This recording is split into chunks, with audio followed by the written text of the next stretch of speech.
ఉగ్రదేశానికి IMF రుణాలను ఇవ్వడంపై భారత్లో ఆగ్రహం వ్యక్తమైంది.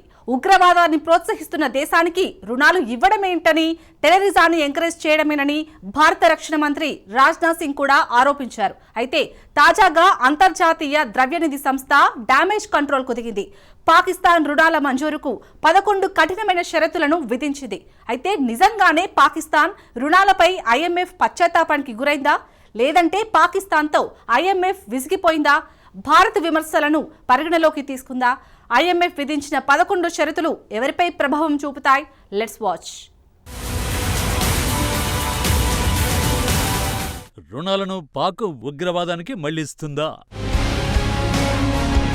పాకిస్తాన్ తీరును ఐఎంఎఫ్ గుర్తించిందా? రోగ్ కంట్రీలకు ఐఎంఎఫ్ నిధులు ఎందుకిస్తోంది?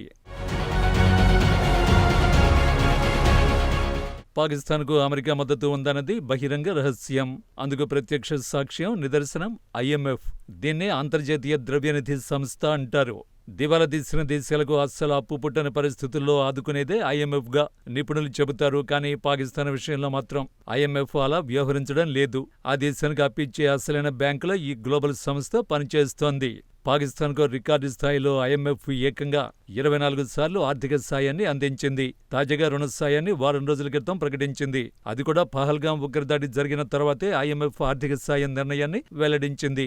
అది కూడా ఆపరేషన్ సింధూర్ దాడులు కొనసాగుతున్న సమయంలో. సో ఉగ్రదేశానికి ఐఎంఎఫ్ రుణ సాయం చేయడంపై భారతీయులు ఆగ్రహం వ్యక్తం చేస్తున్నారు. ఎందుకు అంటే పాకిస్తాన్ ఉగ్రవాదాన్ని ప్రోత్సహిస్తోంది, ఐఎంఎఫ్ ఉగ్రవాద దేశాన్ని ప్రోత్సహిస్తోంది. సో సింపుల్ గా చెప్పాలంటే ఉగ్రవాదాన్ని స్వయంగా ఈ అంతర్జాతీయ రుణ సహాయ సంస్థ ప్రోత్సహిస్తోందన్నమాట. ఈ విషయాన్ని కొందరు ఐఎంఎఫ్ సిబ్బంది గుర్తించినట్టు అనిపిస్తోంది. మే 7న ఐఎంఎఫ్ బోర్డుకు ఓ రిపోర్టు నివేదించారు. ఈ రిపోర్టులో ఏముంది? ఐఎంఎఫ్ ప్రతిష్ఠ దిగజారుతోందని, పాకిస్తాన్కు ఇస్తున్న నిధులు దుర్వినియోగమవుతున్నాయన్న అనుమానాలు వ్యక్తమయ్యాయి. సో పాక్ ఇచ్చే రుణాలపై కొందరు ఐఎంఎఫ్ సిబ్బందిలో అనుమానాలు ఉన్నాయన్నమాట. ఒక రకంగా చెప్పాలంటే ఐఎంఎఫ్ను సిబ్బంది హెచ్చరించారు. రుణ సాయాన్ని పాకిస్తాన్ దుర్వినియోగం చేస్తుందన్న ఆందోళన వ్యక్తమైంది. అయితే ఐఎంఎఫ్లోని రాజకీయ నాయకత్వం ఈ విషయాన్ని పెద్దగా పట్టించుకోవడం లేదు. తాజా రుణ సాయాన్ని ఇస్లామాబాద్కు అందించాలని నిర్ణయించారు. ఇప్పటికీ ఐఎంఎఫ్కు ప్రత్యామ్నాయ ఆలోచన ఉందా? ప్రస్తుతానికైతే పాకిస్తాన్కి ఇచ్చే రుణాన్ని తిరస్కరించలేదు. బదులుగా రుణ షరతులను కఠినతరం చేశారు. ప్రస్తుతం మొత్తం 11 కండిషన్లను ఐఎంఎఫ్ రాజకీయ నాయకత్వం విధించింది. ఎలాంటి కండిషన్లు అంటే వ్యవసాయంలో సంస్కరణలు, పారిశ్రామిక రాయితీల్లో కోత, కరెంటు బిల్లుల్ని, గ్యాస్ ధరను పెంచడం వంటి చర్యల్ని తీసుకోవాలని పాకిస్తాన్కు ఐఎంఎఫ్ సూచించింది. ఇదొక చేదుగుళికగా చెప్పొచ్చు. ఈ చర్యలు కేవలం సామాన్యులు, వినియోగదారులపై మాత్రమే తీవ్ర ప్రభావాన్ని చూపుతాయి. వాళ్లే పాకిస్తాన్ ఖజానాకు మరిన్ని నిధులు వచ్చేలా చేస్తున్నారు. నిజానికి పాకిస్తాన్లో జీవించడమే ప్రజలకు కష్టంగా మారింది. అసలే గాయమైన స్థితిలో ఉన్నారు పాకిస్తాన్ ప్రజలు. ఇప్పుడు ఆ గాయంపైన కారం చల్లమని ఐఎంఎఫ్ చెబుతోంది. ఎందుకు ఐఎంఎఫ్ ఈ కఠిన షరతుల్ని విధించింది? నిజంగానే ఐఎంఎఫ్ పశ్చాత్తాపానికి గురైందా, లేదంటే పాకిస్తాన్తో ఐఎంఎఫ్ విసిగిపోయిందా? ఐఎంఎఫ్ తీరు చూస్తే పాకిస్తాన్ విషయంలో పశ్చాత్తాపానికి గురై ఉండొచ్చు, లేదంటే విసిగిపోయి ఉండొచ్చు. వాస్తవానికి బాధ్యతాయుతంగా ఉండే ఏ దేశమైనా, సంస్థ అయినా పాకిస్తాన్కు మద్దతుగా నిలబడాలని కోరుకోదు. ప్రత్యేకించి ఐఎంఎఫ్ లాగా ఏ దేశమూ పాక్కు నిధులను వరదల పారించదు. ఈ విషయాన్ని భారత రక్షణ శాఖ మంత్రి వారం రోజుల క్రితం ఎండగట్టారు. ఐఎంఎఫ్ ఇచ్చే $100 కోట్ల సాయాన్ని పాకిస్తాన్ ఉగ్రవాదానికే వెచ్చిస్తోందని రాజ్నాథ్ సింగ్ ఆరోపించారు. $100 కోట్ల సాయాన్ని పాకిస్తాన్కు రుణ సాయం చేయడం అంటే పరోక్షంగా ఉగ్రవాదాన్ని ప్రోత్సహించడం కాదా అని రాజ్నాథ్ నిలదీశారు. దురదృష్టవశాత్తు టెర్రరిస్ట్ కంట్రీకి ఐఎంఎఫ్ సాయం చేయడం కొత్తేమీ కాదు. ఎందుకంటే పశ్చిమ దేశాల ఆధిపత్యానికి ఐఎంఎఫ్ ఓ ఆయుధంగా మారింది.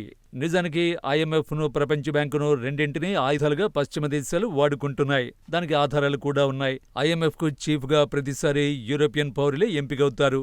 ఇక ప్రపంచ బ్యాంకు చీఫ్గా ప్రతిసారి అమెరికన్ పౌరుడే ఎన్నికవుతాడు. కానీ వీటిని అంతర్జాతీయ సంస్థలుగా పేర్కొంటారు. కానీ ఆ రెండు సంస్థల విధానాలను చూస్తే ఒక విషయంపై మాత్రం క్లారిటీ వస్తుంది. ఈ రెండు గ్లోబల్ సంస్థలు ప్రపంచాన్ని ఉద్ధరించడం లేదు. కేవలం పశ్చిమ దేశాలకు ప్రయోజనాలు చేకూర్చడమే లక్ష్యంగా ఈ రెండు సంస్థలు పనిచేస్తున్నాయి. దీనికి కొన్ని ఉదాహరణలు కూడా ఉన్నాయి. 2023లో ఉక్రెయిన్కు ఐఎంఎఫ్ $1,500 కోట్ల రుణ సాయం అందించింది. అది కూడా యుద్ధం జరుగుతున్న సమయంలో ఇచ్చింది. యుద్ధంలో పాల్గొంటున్న దేశానికి రుణ సాయం అందించడం సాధారణ విషయం ఏమాత్రం కాదు.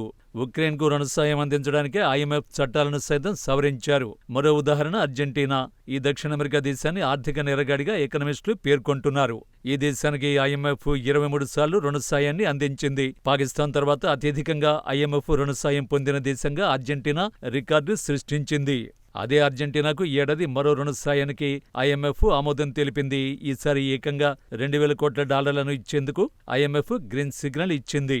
అది కూడా అమెరికా అనుకూల చైనా వ్యతిరేక అధ్యక్షుడు బాధ్యతలు స్వీకరించిన తరువాతే ఐఎంఎఫ్ రుణ సాయానికి అంగీకరించడం విశేషంగా చెప్పొచ్చు. ఇక మూడో ఉదాహరణ ఈజిప్ట్. ఈ దేశంలోని ప్రభుత్వం తీవ్రంగా హక్కులను ఉల్లంఘించిందన్న ఆరోపణలు వెల్లువెత్తాయి. అయినా సరే 2016లో 2024లో ఆ దేశానికి ఐఎంఎఫ్ రుణ సాయాన్ని అందించింది. ఎందుకో తెలుసా? ప్రస్తుత ఈజిప్ట్ పాలకుడిని పశ్చిమ దేశాలు ఇష్టపడుతున్నాయి కాబట్టే. ఇస్లామిక్ తీవ్రవాదానికి వ్యతిరేకంగా ఈజిప్ట్ కఠిన చర్యలు తీసుకుంది. అందుకే ఆ ఈజిప్టును పశ్చిమ దేశాలు ఇష్టపడుతున్నాయి. చివరగా గ్రీస్ను చూద్దాం. ఈ దేశానికి 2010లో ఏకంగా $14,500 కోట్ల రుణ సాయాన్ని ఐఎంఎఫ్ ఇచ్చింది. ఈ దేశానికి రుణ సాయం అందించడానికి మళ్లీ ఐఎంఎఫ్ తన చట్టాలు మార్పు తెచ్చింది. నిజానికి గ్రీస్కు అంత భారీగా ఏ దేశమూ ఏ రుణదాత కూడా లోన్లు ఇవ్వడానికి ముందుకు రాలేదు. ఎందుకంటే ఆ దేశం తిరిగి రుణాలను చెల్లించే పరిస్థితి లేదు. కానీ ఐఎంఎఫ్ మాత్రం అవేవీ పట్టించుకోలేదు. ఎందుకంటే పశ్చిమ దేశాలకు చెందిన బ్యాంకులు అప్పటికే గ్రీస్కు భారీగా రుణాలు ఇచ్చి ఉన్నాయి. ఒకవేళ గ్రీస్ ఆర్థిక వ్యవస్థ కుప్పకూలితే పశ్చిమ దేశాల బ్యాంకులు దివాలా తీయడం ఖాయం. ఐఎంఎఫ్ కనబరిచే ఈ ట్రెండ్ ఇతర ప్రాంతాల్లోనూ కనిపిస్తుంది. అర్జెంటీనా గత రుణ సాయాలు కూడా అలాంటివే. 2001-2018లో ఐఎంఎఫ్ భారీ రుణాలను ఆ దేశానికి ఇచ్చింది. కారణం, అంతకుముందు అమెరికన్ బ్యాంకులు పెద్ద ఎత్తున అర్జెంటీనాకు రుణాలను ఇచ్చాయి. ఆ దేశ ఆర్థిక వ్యవస్థ కుప్పకూలితే ఆ హీటు అమెరికన్ బ్యాంకులపై కూడా పడుతుంది. వాస్తవం ఏంటంటే పశ్చిమ దేశాల ప్రయోజనాల కోసమే ఐఎంఎఫ్ పనిచేస్తోంది. ప్రత్యేకించి అమెరికన్ ప్రయోజనాలకు పెద్దపీట వేస్తుంది. ఉక్రెయిన్, ఈజిప్టులో తమకు అనుకూలంగా ఉన్న పాలకులకు పశ్చిమ దేశాలు మద్దతునిస్తాయి. దీంతో ఆయా దేశాలకు ఐఎంఎఫ్ రుణాలు మంజూరవుతాయి. అర్జెంటీనా, గ్రీస్లో పాలకులకు అమెరికన్ బ్యాంకులకు అగ్రదేశం రక్షణగా నిలుస్తుంది. దీంతో ఆయా దేశాలకు ఐఎంఎఫ్ రుణ సాయాన్ని అందిస్తుంది. పాకిస్తాన్ విషయంలోనూ ఐఎంఎఫ్ అదే వ్యూహాన్ని అమలు చేస్తోంది. ఇస్లామాబాద్లో తమకు అనుకూల ప్రభుత్వాన్ని కాపాడుకోవాలని వాషింగ్టన్ యత్నిస్తోంది. అమెరికా మద్దతు కారణంగానే పాకిస్తాన్కు దివాలా తీసిన ప్రతిసారి రుణాలను ఐఎంఎఫ్ ఇస్తోంది. పాకిస్తాన్ ఆర్థిక వ్యవస్థ కుప్పకూలడం సంప్రదాయంగా మారింది. నిజానికి భారత్ లాంటి దేశాలు మాత్రమే ఐఎంఎఫ్ రుణ సాయాన్ని నిజంగానే పొందాయి. నిజానికి ఐఎంఎఫ్ తన మిషన్లపై సీరియస్గా పనిచేస్తే కేవలం ఆర్థికంగా కుంగుబాటుకు గురైన దేశానికి మాత్రమే సాయం అందించాలి. అంతేకాని ఉగ్రవాదాన్ని ప్రోత్సహించే పాకిస్తాన్ లాంటి దేశాలకు తోలుబొమ్మలా పనిచేసే ప్రభుత్వాలకు రుణాలు ఇవ్వరాదు.